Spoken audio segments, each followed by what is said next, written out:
Hey everybody, hope you are doing well, and welcome back to another Lords of the Fallen video. I'm very excited about this challenge run because today I'm going to be beating Lords of the Fallen by only leveling Strength. I hope you guys are excited, because I sure as hell am. For this run I'll be choosing the Udaranger Warwolf as my starting class because it starts with the highest amount of Strength. And after creating my character, the run begins where I pick up my first Saintly Quintessence so I can upgrade my Sacred Eric's up to +1. I take on Holy Bulwarkado, and like usual, he was pretty easy to defeat. I then speedrun my way through the abandoned village where I take on Pieta, she of the Blessed Renewal. It's been a minute since I've played this game, so my parries are a little bit off, but thankfully it only took me a few seconds to remember her parry timings.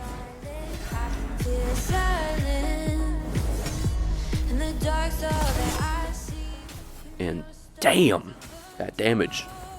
Already, that's insane. A few more swings later, Pieta goes down, and with her defeat, I'm able to access Skyrest Bridge. While I'm here, I get my first levels into Strength, and having 27 Strength already, that's pretty good. After leveling up, I go through the Pilgrim's Purchase, picking up my usual supply of upgrade materials. I then go under Skyrest Bridge where I pick up my first Strength weapon, the Faithful Bludgeon. This has a C in strength scaling, and it also does a pretty good amount of fire damage, which is very nice. And after acquiring the new weapon, I take on Sister Delith.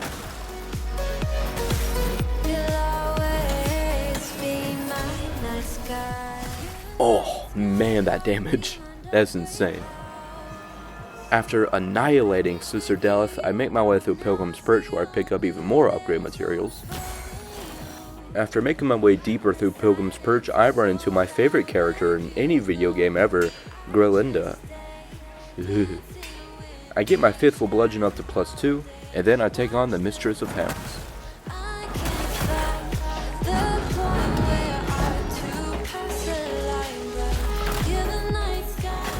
Now I'm not gonna lie, I got very lucky with the parry here, but my god, that damage is so good.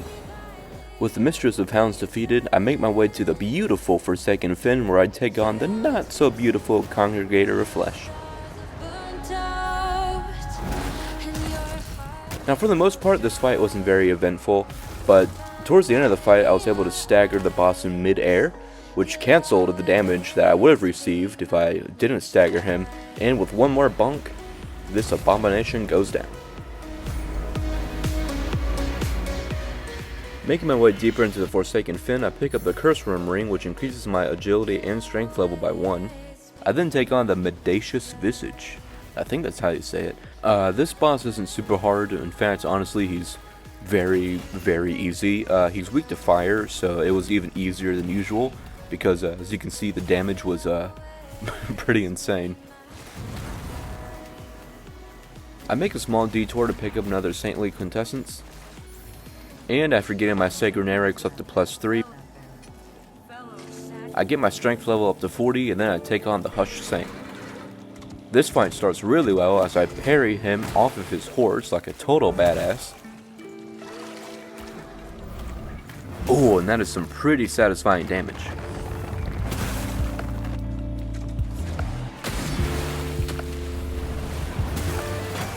It only takes a few more fiery bonks for the Hushed Saint to go down. Now I was very satisfied with the damage, and I was really excited too because it could only get better from here. I cleanse the first beacon, and before making my way to Fitzroy's Gorge, I pick up the Angel's Axe, which is a pretty solid strength weapon. I make a quick detour to Skyrest Bridge where I get my axe up to +2. And then I make the journey over to Fitzroy's Gorge where I pick up the first rune tablet. I pick up a few regular Beryllium nuggets, and then I take on the Ruiner. Now I'm not sure why, but I was like really dead set on getting a Grievous Strike on this guy, and I missed a lot of my parries, which meant that I got sent into Umbral. But thankfully, with the charge attack, I'm able to break his posture, and damn, that is really good damage.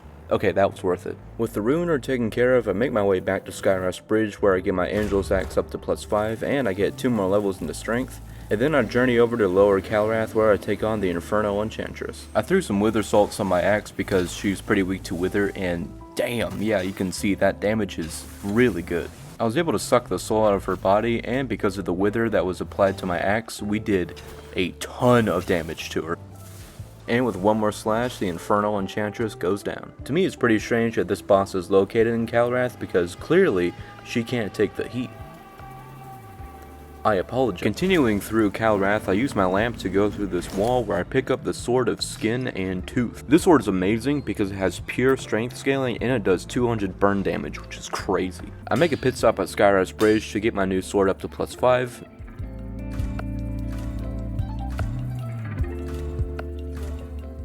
And after getting 2 more levels into strength, I take on the Spurned Progeny. I put some Wither Salts on my axe, and while the damage was pretty solid, I later switched to Holy Salts, and that did a lot more damage.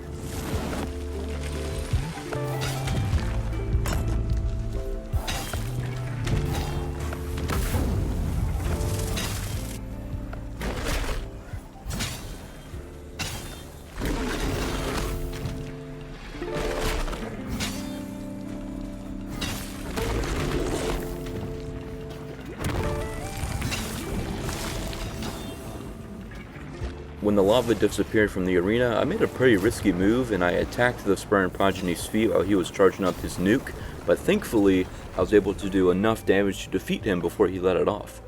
Whew! I made my way back to Skyrise Bridge where I got my strength level to 48. I then speedrun through Sunless Skiing so I could take on the Skin Stealer.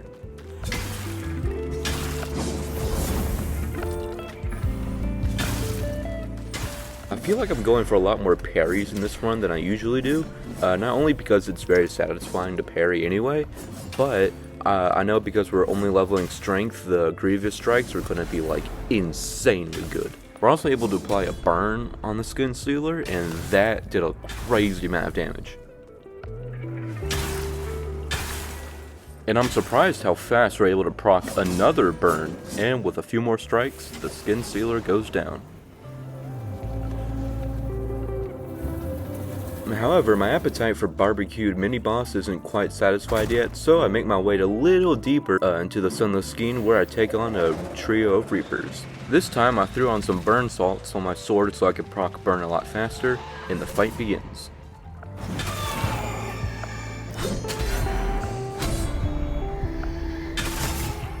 Damn, that is some great damage.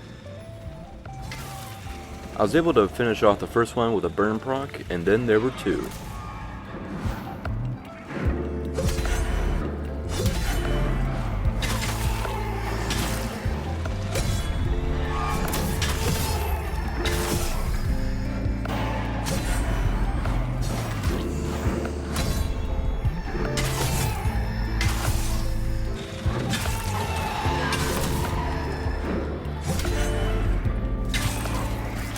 A few satisfying parries and fiery strikes later, this trio of Reapers go down. I pick up Marco's Axe, which is a pretty good strength scaling axe that deals a pretty solid amount of wither damage, and then I make my way into the Revelation Depths.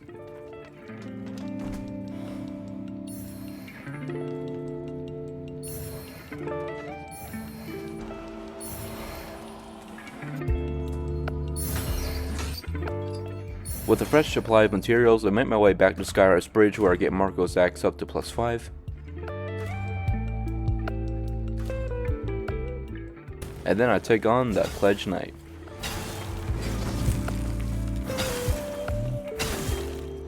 The damage was pretty solid. It wasn't as impactful as I thought it was going to be, but it was still pretty good. I think because she does wither based attacks, she has a resistance to wither.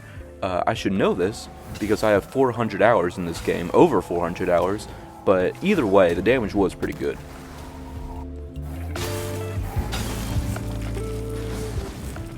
I say phase 1 went pretty well, however I did switch over to the Sword of Skin and Tooth for phase 2 just because in phase 2 she was a lot more tanky, and even though I'm not too sure how resistant this boss is to wither damage, I know fire damage is really good against her, so I figured this would be a better option for phase 2.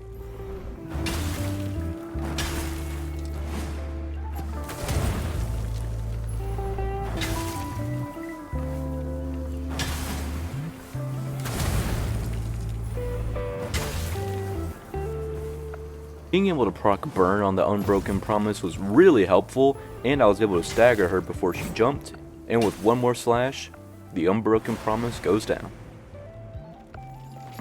With that boss defeated, I make my way back to Skyrest Bridge where I buy the Pilgrim's Perch key from Stomend. I am going to Fee for the Chill Curse to cleanse that beacon first, but there is a weapon that I want in Pilgrim's Perch, that being the Anvil Hammer. Now this weapon doesn't have any insane scaling at first, but once we get it upgraded a few times, it is going to be insane.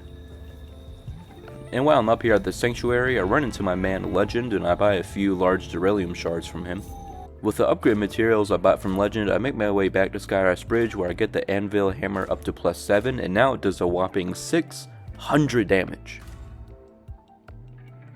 I then speedrun my way through Fee for the Chill Curse in a half-assed Blasphemous cosplay until it was time to take on the Hollowed Crow. I apologize, I don't really show Fee for the Chill Curse in my runs too much. I just feel like visually it's a cool area. There's not really a lot to show. This fight plays out the exact same no matter what weapon or what build you're using, so I just feel like there's not really a point of showing it. But I'm not trying to complain about this boss because on my first playthrough I actually really enjoyed this boss and I found it very interesting. It's kind of like how you face off Yorn the Giant in Dark Souls 3 for the first time. Like, it's really cool, but like after a few playthroughs, you know, you don't really think too much of it, and I feel kind of the same way about this boss. Like, it's cool, this fight is just not the best to show off how crazy these builds are. Anyway, I apologize for that rant, and that's a Hollow Crow defeated. I cleanse the beacon of this area, and then I make my way back to Skyrest Bridge, where I get the Anvil Hammer up to +8. I get my strength level up to 62. I then speedrun my way through the Tower of Penance until I come across this Carrion Knight boss. This boss did not take me more than 5 tries to defeat, so I don't know why you're saying that, because it didn't. But stop saying things that aren't true. It did not take me 5 tries to beat the boss. The Carrion Knight goes down on the first try, 100% on the first try, and then I make my way into the Tower of Penance where I pick up a hidden Duralium chunk. And then it was time to take on one of my favorite bosses, Tancred, Master of Castinations.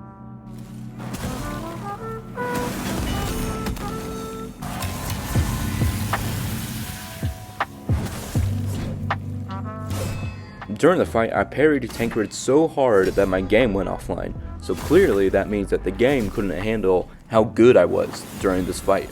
Damn. I feel like I got hit a bit more than I would have liked to in Phase 1, but soon we're able to make our way into Phase 2, and we're soon able to get a riposte that does a crazy amount of damage.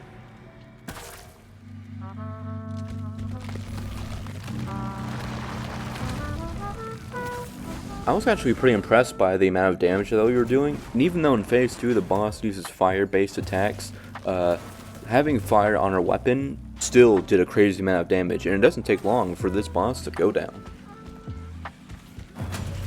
I make my way to the top of the tower where I cleanse the next beacon, and making my way back to Skyrest Bridge I get the Sword of Skin and Tooth up to +10, and now has an A+ in strength scaling, which is awesome.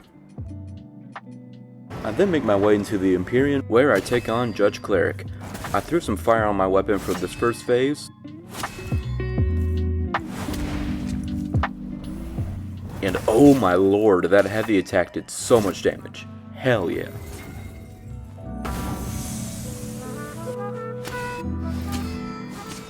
A few very satisfying parries later, and we get Judge Cleric down to Phase 2. I made sure to coat my weapon in holy salts for this phase, and yep, that damage is still insane.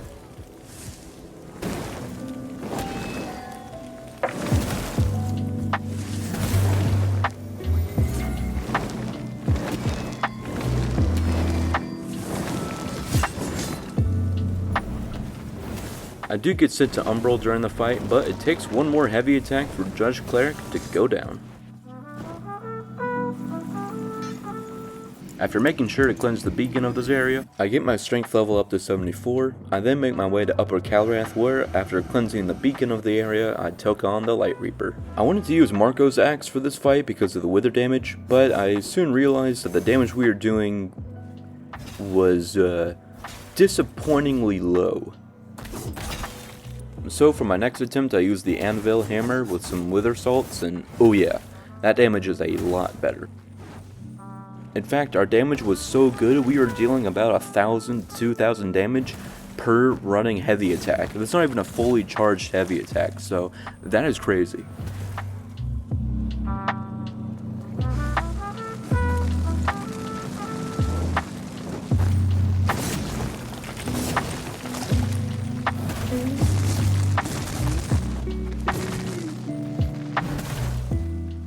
And because of our crazy damage, it doesn't take long at all for the Light Reaper to go down.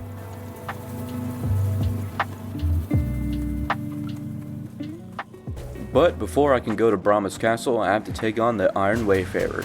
Now usually I would skip this fight, but I'm showing it this time because he drops a weapon that is really good and perfect for a run like this.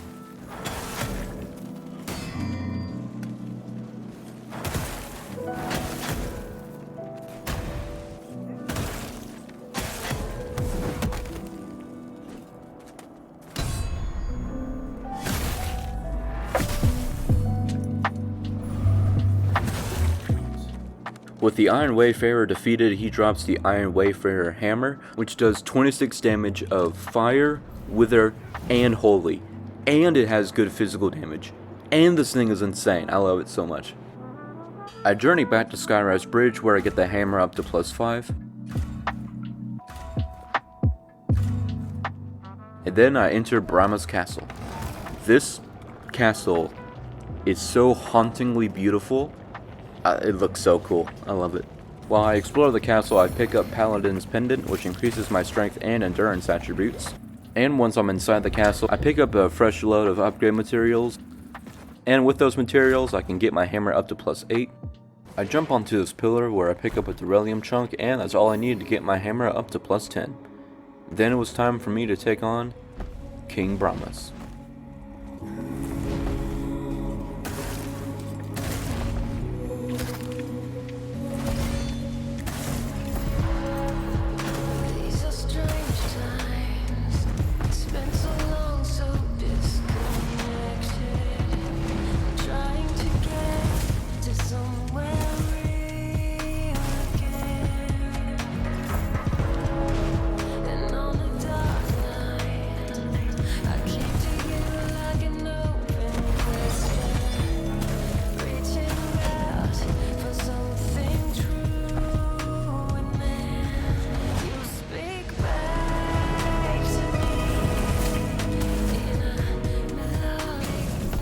Now, for some reason, this time around, this fight was pretty difficult.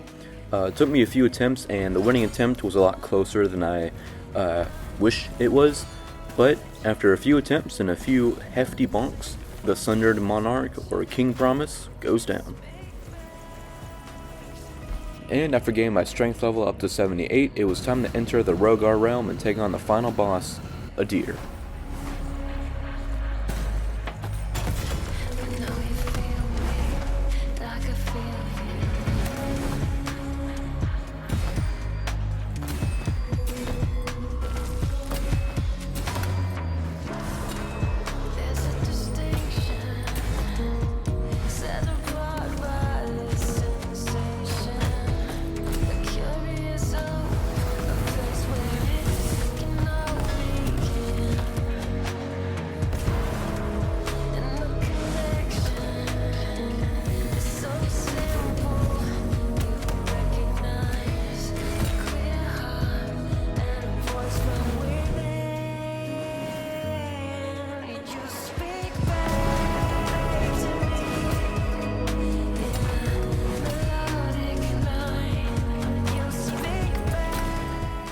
Finally, about 2 million parries later, I'm able to break a deer's guard, and that riposte, whew, pretty damn good.